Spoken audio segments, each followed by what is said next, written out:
I'm at Hebert. All of you know me that are here. I'm also speaking to the camera here as well. I'll be reading out of my first book, Beneath the Surface. I'm going to start with chapter 1, but this is the first book in a series that I'm writing. Book number 2 is called Breaking the Surface, and I'm writing book 3 right now, Beyond the Surface.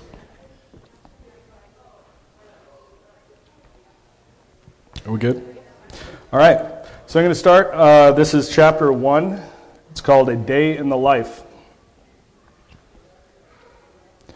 Another line of waves broke against the rock. The salty spray shot high into the air, its green mist reaching to the sun. Generation after generation of surging madness had beaten against the rock. It had taken hundreds of years, but the rock was on the brink of defeat. Its hard roots had been eaten to the core, and the water had carried off what was left of its stony resolve. A thunderous crack rang from the rock, but the sound was lost in the deafening roar of the sea. The volcanic remains cried out as a great fissure expanded, a painful divide down its middle that drove right through its heart. The shearing surfaces let out a final roar as the elephant-sized mass slid down the cliff face and struck its brothers below. With a sickening crunch, the rock pivoted at its base and plummeted the remaining distance to the churning surface of the sea. The water exploded with the next line of waves, adding to the spectacular victory dance. The rock descended into the foamy cavitation, frantically hissing as it took its last breath. Sparkling rays of sunshine shot down through the murk that the fallen rock had created. Soon the disturbance would settle, and the depths of the peaceful blue world would return to their crystal calm. 100 meters below, a masked figure watched the rock with growing interest. Thousands of bubbles billowed off the giant boulder as it slowly accelerated. The figure started to fidget nervously. Sambato Gray had never seen such a large piece of surface debris, and he did not know if the containment net would hold.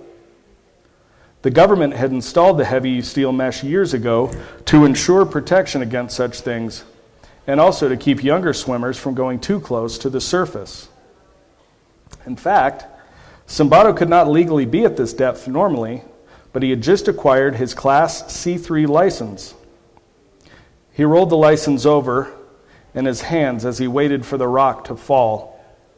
The thin plastic card had his picture on one side, his flaming hair nearly obscuring his pale face.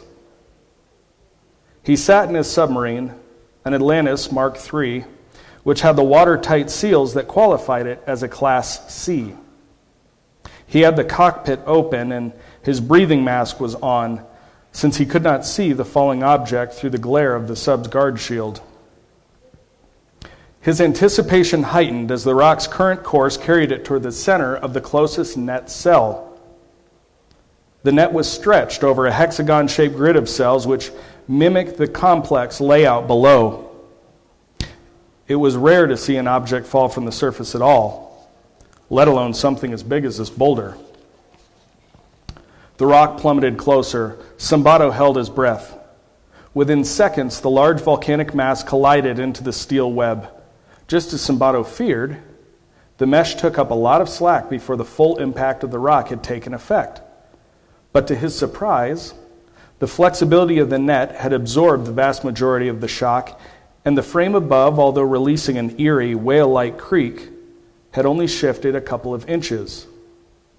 The net itself had barely deflected the height of the rock and soon was recoiling to bring the rock back up to rest in its taut, neutral position.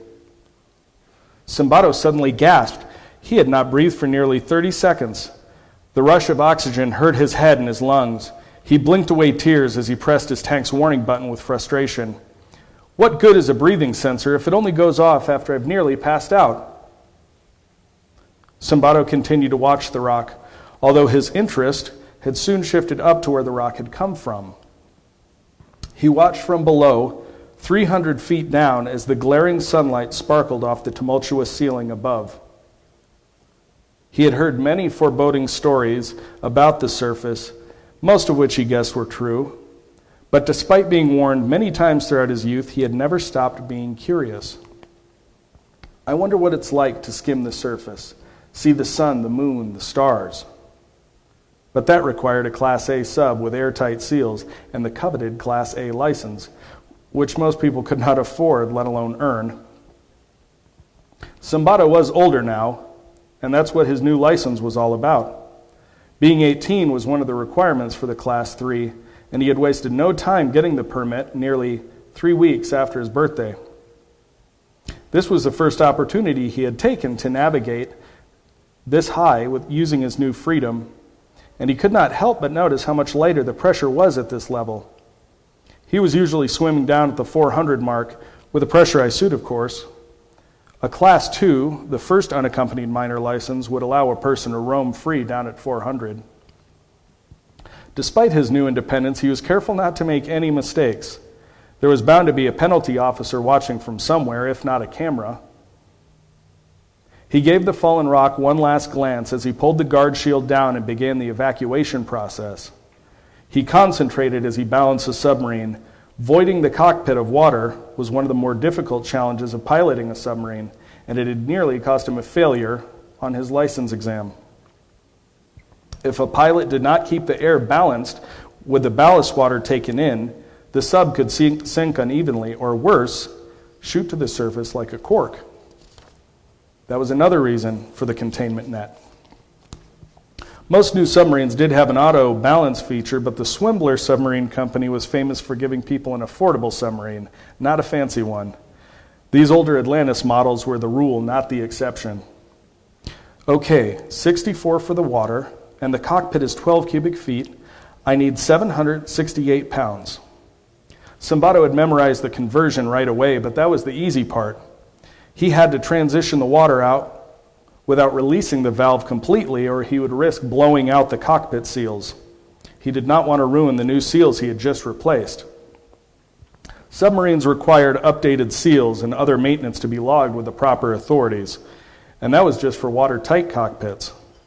It seemed like a pilot had to know somebody in the approval department to get the airtight cockpits approved for surface rides, or so Zimbardo had heard. As the salty water fell down past his shaggy red locks, they stuck to his face and across his goggles. He smeared his bangs to one side, revealing his hazel eyes that were bloodshot from the chlorinated goggle treatment that filled his eyewear. He finished sealing out his exhaust ports before taking off his mask, and the odorous liquid splashed on his lap. He breathed in the stale, tanked air that he knew so well and wrinkled his nose. His oxygen filter needed a change, but it would be good for a few more weeks. Besides, he had just blown nearly all his savings on those new seals. He executed an awkward vertical 270, 3/4 of an overhead loop, and shot down to find an open lane. It would be getting dark soon, and his curfew permit, although awarded, had not been processed yet.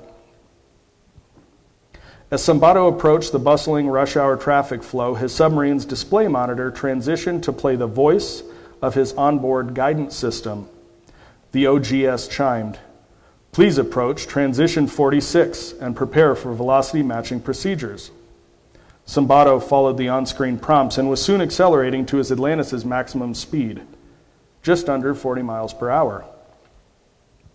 The OGS had directed him to the area of traffic with vehicles similar to his. His speed was being controlled by the system, but he was still responsible for steering and keeping his little Swimbler about 15 feet away from any other submarine above, below, or to either side. His nervousness showed as he overcorrected from time to time, swerving slightly. The less attentive passengers around him paid little notice. Most of them were busy reading, letting their autopilot steer for them, a feature not available on the baseline Mark III. A 4-passenger Baranius slowly passed Zimbardo on the left. Baranius was the most posh line of submarines available, and this appeared to be the brand new Melville luxury class, an all-new standard in style and excess.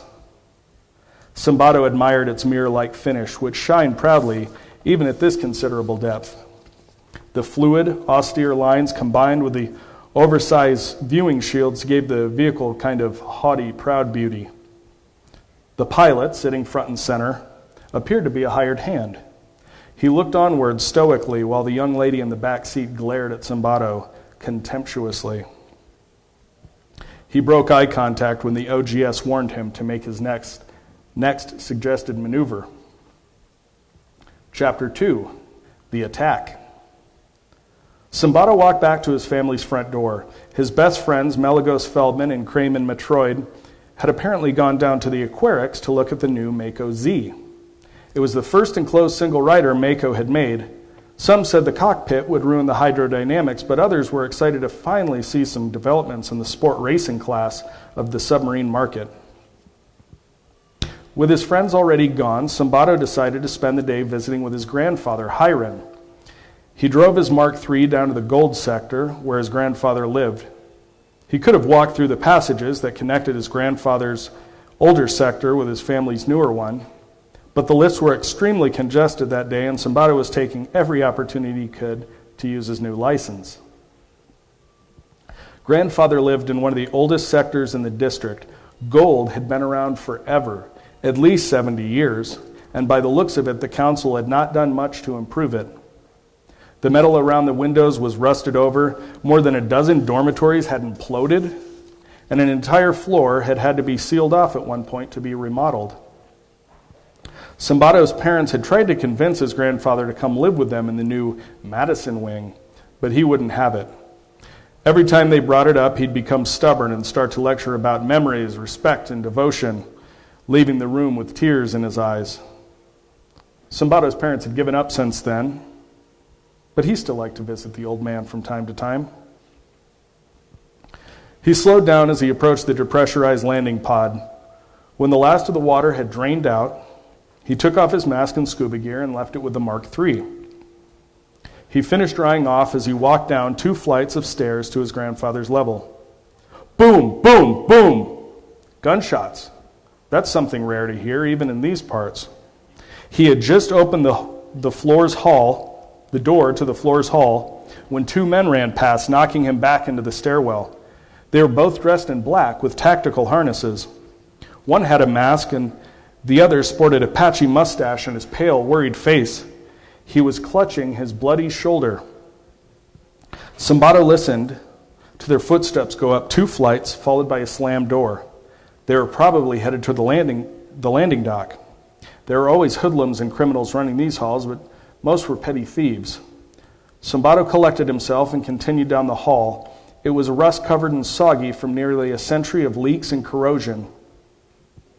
When he got to his grandfather's dorm, the door was already cracked open.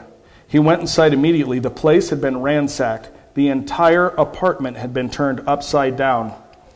He ran from room to room frantically, trying to ignore the horrible thought in the back of his mind that the worst had happened. Those 2 guys he just passed probably had something to do with it. He ran down the hall and tripped over some debris, colliding with the door. The hinges gave way with a horrible crunch, and he landed hard on the bathroom floor. Head pounding and out of breath, he slowly rose to one knee.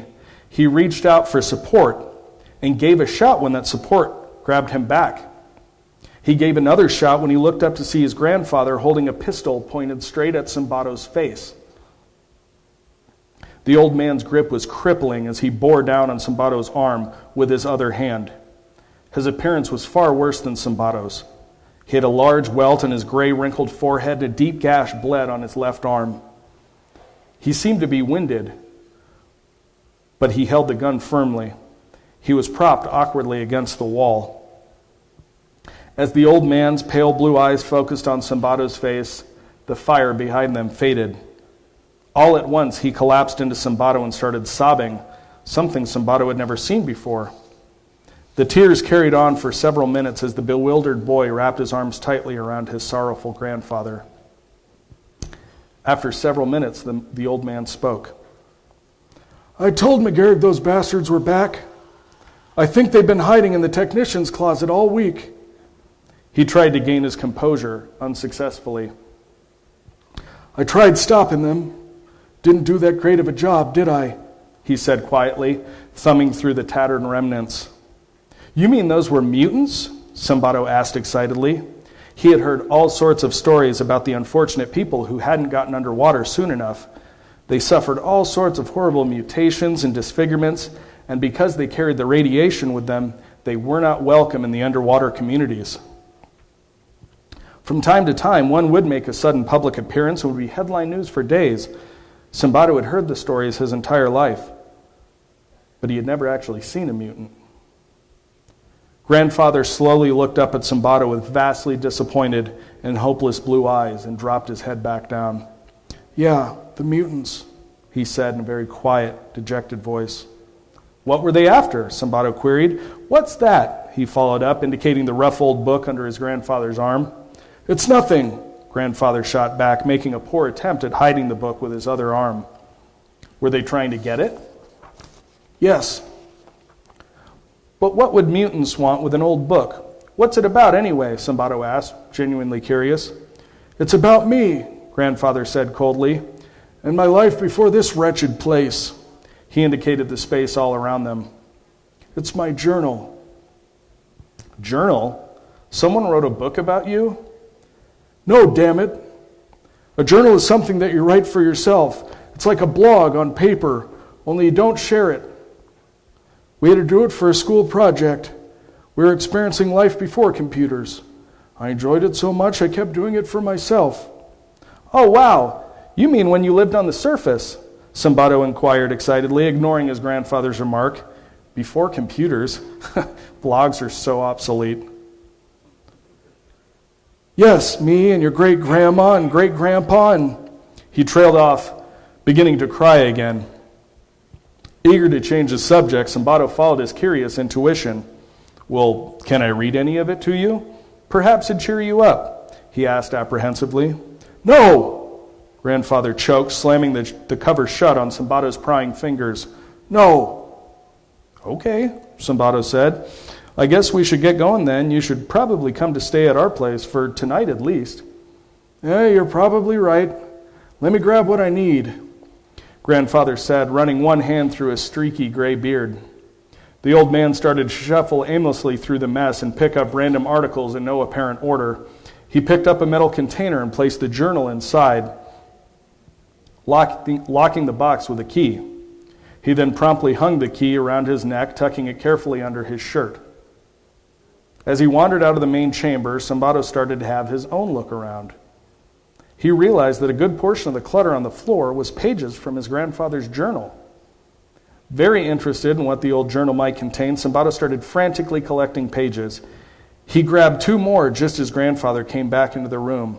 What are you doing? Put those down, the old man barked.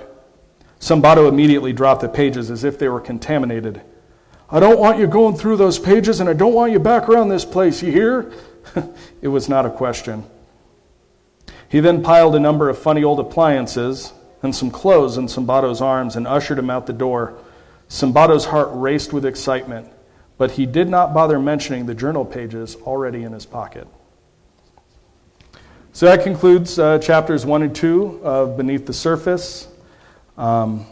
Like I said, this is book number 1 in the series. I also have, with me, I have copies of the sequel as well that I'll be selling. For the people that are watching, you can find out more about these books at facebook.com/The Surface Series. And that's it. If anybody has any questions about what I read tonight, about this book, about the second book, about writing, or anything else, I'd love to take any questions. Thanks very much.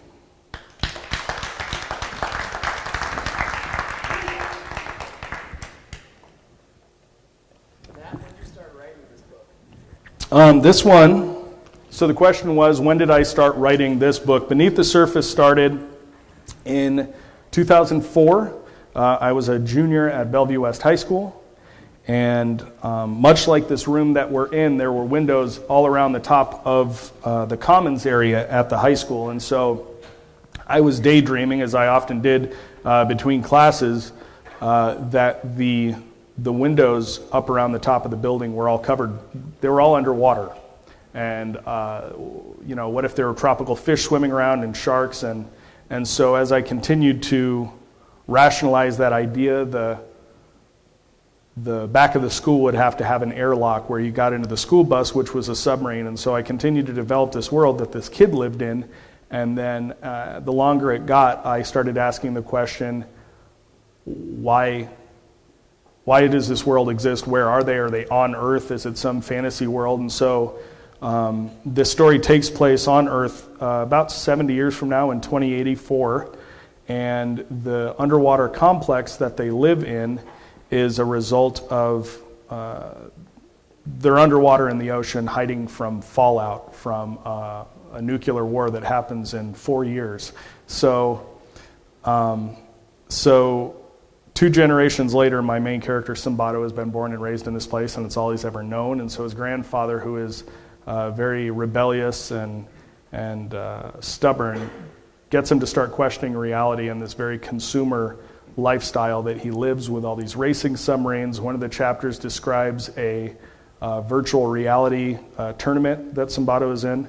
And so he lives this very kind of vapid consumer lifestyle down in this complex underwater, and his grandfather starts to question, why are they still down there? So I started writing as a junior in high school, and I worked on it throughout college for 10 years, I think, before I finally published it in 2015. And then I brought it to Omaha Comic-Con the first year that they had that, and I sold out. I think I brought 50 books, and I sold out, and I was very encouraged, and people were asking about a sequel, and so the second one I published in July of last year, and I'm on chapter 3 of the third book, and I hope to have it done around this time next year. So, any other questions? Yes, sir? The old grandfather being rash and stubborn. Did you get that concept from your own Papa Bear? There are a number of character traits. The question was, did I get the inspiration for the grandfather character being old and gruff from anybody in my personal life? There are a number of characteristics of characters in the book that I've certainly pulled from personal experiences. The second book, there is a relationship that develops. It's not overly romantic. It's certainly not, there's no teenage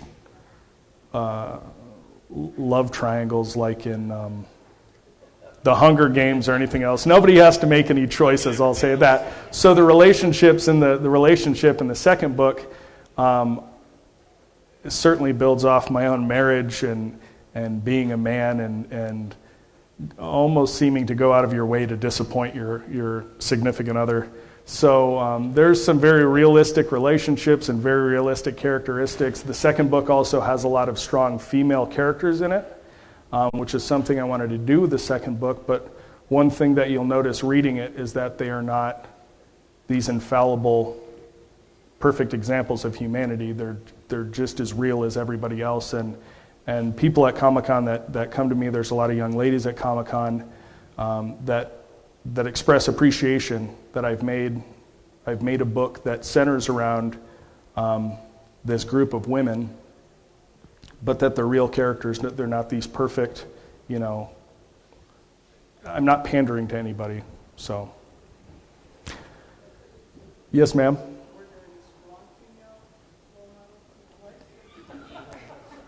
So the question was, are there any strong female roles in my life? I don't think I couldn't do what I do and have the energy that I have and continue to harness it and keep the wheels on the train if I didn't have a lot of input from determined women that see, that's probably any great man in history, not that I'm putting myself in that category, but there's always important people behind the scenes. Yes? What kind of advice can you offer to the young generations that are contemplating the idea of writing a book, but often see it as a difficult goal to accomplish? Sure. The question was, what advice would I have for young people who have the idea of writing but are overwhelmed by it or intimidated by it? We live in a time when everything is available online, and I self-publish these books through Amazon, they have a service and a subsidiary kind of website called createspace.com. And I was just having this conversation earlier tonight that it's funny you have people like me who are unnecessarily confident in what they do and going out to write books when they have maybe a mediocre idea, but they're out there trying because they think that it's owed to them or that they deserve to do it. And there are a lot of people in the world that I think have incredible stories, even if they're nonfiction, just personal stories, the struggles they've been through, that if they shared those stories, they would be incredibly encouraging to other people. And I think more people should write and can write now that things like self-publishing are available online, should write and should share their stories because there's always somebody else who would be inspired by it, even if, like I said, if it's not fictional work like mine, if it's a story of struggling with addiction or abuse or even less extreme examples of life, just life experience, that somebody else out there can identify with it and would be able to identify with it. So, Do you think being a military kid and the diversity of people around you also inspires you to the question was, do I think being a military kid, that question and the question before came from my mother, does being a military kid and being around the diversity of the military, has that helped shape who I am or helped me deal with people? I think it has. I think the military has an incredible impact on people's lives. It upsets their reality quite a bit, but it challenges people, especially in a culture and a society that we live in today where people not only, they don't deal with discomfort as much. We become a very, and obviously I'm not speaking for everybody in this country, but a lot of people that live a lifestyle like I do live a lifestyle of comfort. And so the military forces people outside of their comfort zones directly in the military ranks, and then as their families are interacting in neighborhoods and military housing in the streets, it creates a much more common normal for people, and I think it has. I've met people and continue to meet people working for the Army that I would otherwise never have had an opportunity to meet. So, yes, ma'am? Could you describe the writing process a little bit, like what it's like to visualize all these ideas in a story, but then having to write them down in a very logical way that people can take away these ideas? Like, was it challenging when you had to end an idea and start and continue from it, or how did you work through that? So the question is, do I find the structure of, do I find it difficult to take all these ideas that I have in my head and put them together in a structured way? Okay, so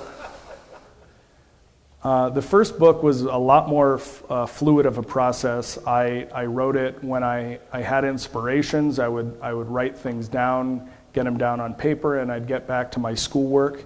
I have a number of other projects that I would like to work on.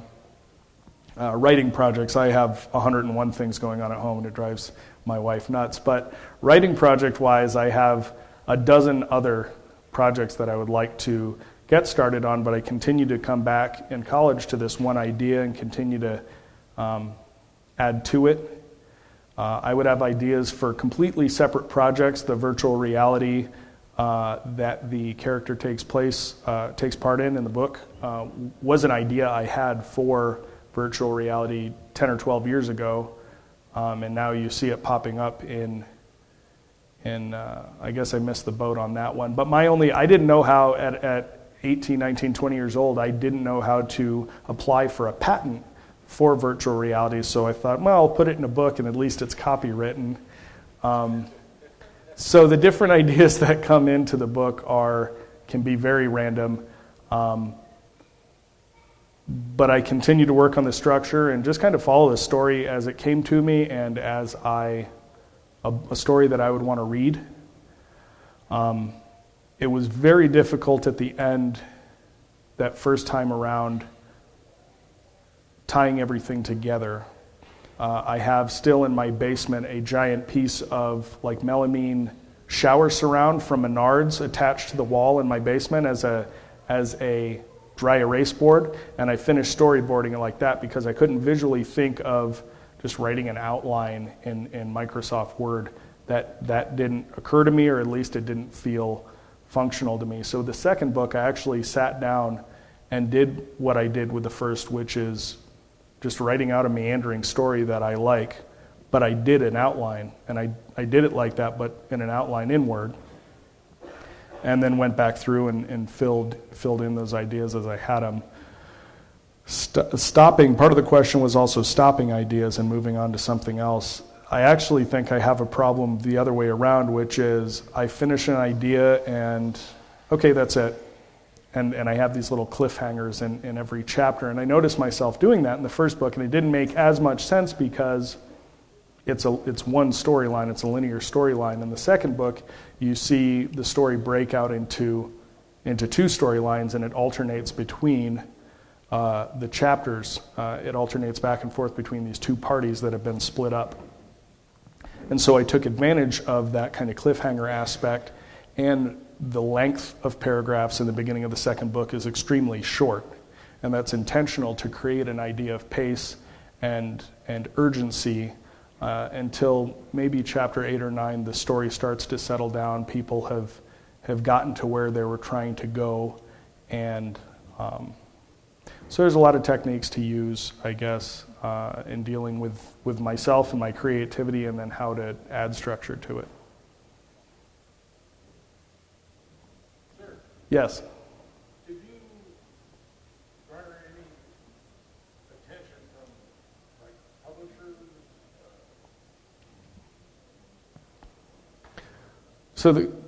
Sorry. Like wordsmithing, editors? Did you solicit any help from outside sources like that? Yeah, so when I first wrote the book, the question was, did I solicit any help from editors or publishers? When I finished the first book the first time, I knew nothing of the writing industry, even from an independent perspective. I knew nothing about publishing, editing, what to do with this thing, and I fell through it kind of the hard way. And so I took that finished product just a few months later, like I said before, to the first Omaha Comic-Con, and I met all these people who are struggling through their own independent ventures, and artists meeting writers, and they're working on comic books and all sorts of crazy stuff going on right here in Omaha. And so looking at, I wanted my story to be as unique as possible, but there's also something to be said about industry standards with margins and the way that paragraphs are formed and everything else. And there was a lot of, the first book was pretty lackluster in that regard. The cover art I had done by myself, literally with finger painting and scanning it in with a computer, because those are the tools that I had. And it looked pretty rough, especially compared to the product that I have now. After that Comic-Con, I met people. I met an artist who has done both covers for my books, and I just saw his first draft of the third cover today. I met another artist who is helping me create character designs for these characters to flesh out a website with more user content and more interaction that people can have once they've finished reading the books. And then I found an editor that I work really well with who I've developed a relationship with as well. So it's the whole doing something independent and kind of self-publishing and everything else. There's still plenty of help you can get, but I've kept it a very local effort. Everybody that's worked on these projects is here in Omaha, so that's kind of fun. Yes? Do you foresee a clip or a movie that would bring your characters to life in the future? The question is, do I see a... Do you foresee the possibility of a clip or a movie? Oh. Characters survive in the future? So the question is, do I foresee some, just like a video representation of the books, a movie? Everybody that's read this book has told me that they think it would make an excellent movie. It's everything else in the book, aside from what I read tonight, is very action-packed. It's very fast-paced. Everything continues moving, and especially in this first book, it's kind of funny to me. It's not funny, ha-ha, but it's interesting how much the main character is just along for a ride. He's not an extraordinary person. He doesn't do anything special. He doesn't have any special powers. He falls into this plot line by mistake, which I think is how a lot of life works. And he's doing everything just to stay alive throughout the rest of the book. In the second book, he kind of takes the reins of his own destiny, and you see a little bit more of him becoming a determined person who's playing a determined part. And then you'll see even more of that in the third book as he develops into a person who has his own principles and everything else. If there was a video representation of that, it would be great with the character designs that I'm having this artist work on to give a visual representation of the characters. We've started to talk about facial structure and everything else, and what does this kid look like with this red hair? And so the name Eddie Redmayne keeps coming up. If I could have a movie with famous people that is based on books that I wrote, I would be very humble about. I would try to be humble about the whole thing. But to that end, I've actually just the other day purchased some screenplay writing software. There's certain formats and everything else that go into writing a screenplay and turning a book into a screenplay. There's certain formats that are a lot easier to do in purpose-built software than in Microsoft Word or something like that. So.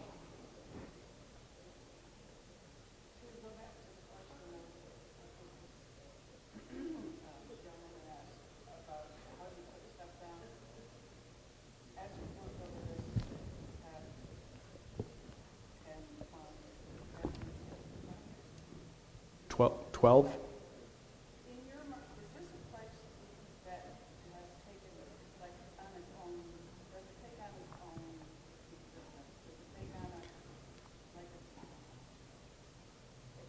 I realize physically you can't go there, but mentally, is that how, like, it takes on its own life? So the question is, after having worked on this world and these characters and this place for over a decade, has it taken on kind of its own life, its own? In my head, yeah, I can go there, and that's part of coming up with strong characters. Also, is I don't have to write. I'm not coming up with the characters anymore. I mean, there's new characters in each of the books, but for the most part, it's here's a situation. How would this person that I know react? And then writing that. Here is this place. The complex that they live in, the underwater facility that they live in, there are a number of places that are very familiar to me now. In the first book, there are, this place is over here and this place is over here. And that's another thing I'd like to work on with an artist is kind of coming up with I've always been enthralled with books that have maps in them. In The Hobbit and The Lord of the Rings, there's a lot of maps. I think it would be fascinating to have kind of this technical layout of this place and where everything is to give the reader a point of reference. But it becomes a lot easier.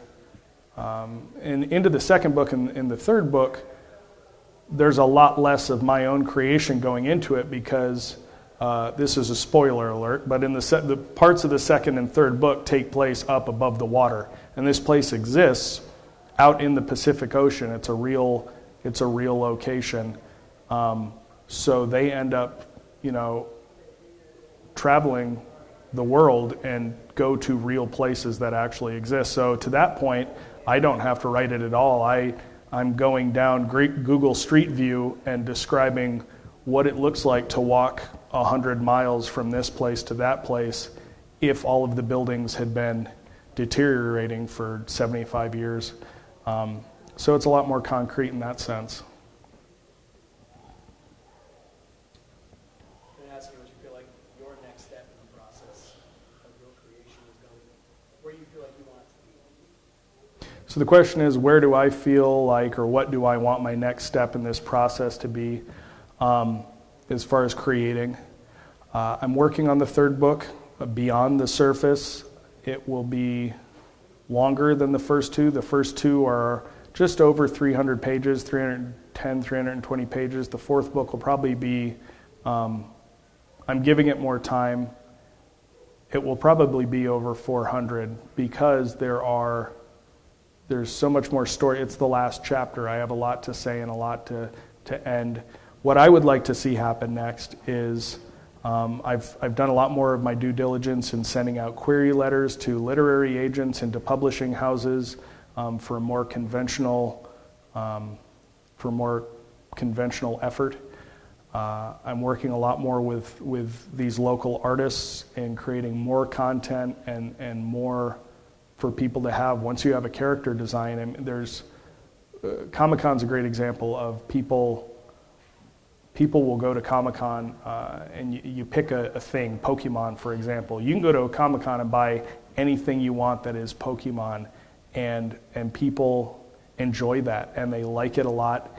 And if I'm being transparent, they are buying your things also, which to me is just a means to an end of more time and more resources to create. But what I would like to see is more content. I have this guy, Justin Schillerberg. He's working on these character designs for me. I have the cover artist Tim Mayer. He's working on the third cover. I'd like to work on a logo for the series, something that ties it all together. There's symbols on each of the three books.